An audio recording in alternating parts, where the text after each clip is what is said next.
मौला अली पाक रज़ी अल्लाह अन्हु फरमाते हैं हद्दिसुन्नासा बिमा यारिफून, लोगों के साथ बातचीत ऐसे किया करो जिसको वो पहचान सके, तुम्हारी बात को समझ सके।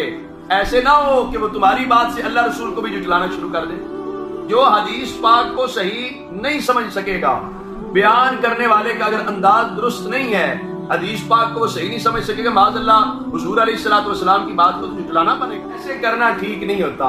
इस अंदाज में बात की जाए जो लोगों को समझ आ सके। कल्लिमुन्नासा अला क़द्रि उक़ूलिहिम, लोगों के साथ बातचीत करो उनके अक्ल के मुताबिक, जितना उनका अक्ल है ना इतनी बात करनी चाहिए। ये नहीं है कि आपको तहकीक आई हुई है, आप कहें मैंने अब हारे के सामने करनी है, मैंने जनाब वो इख्तियार करना है ना।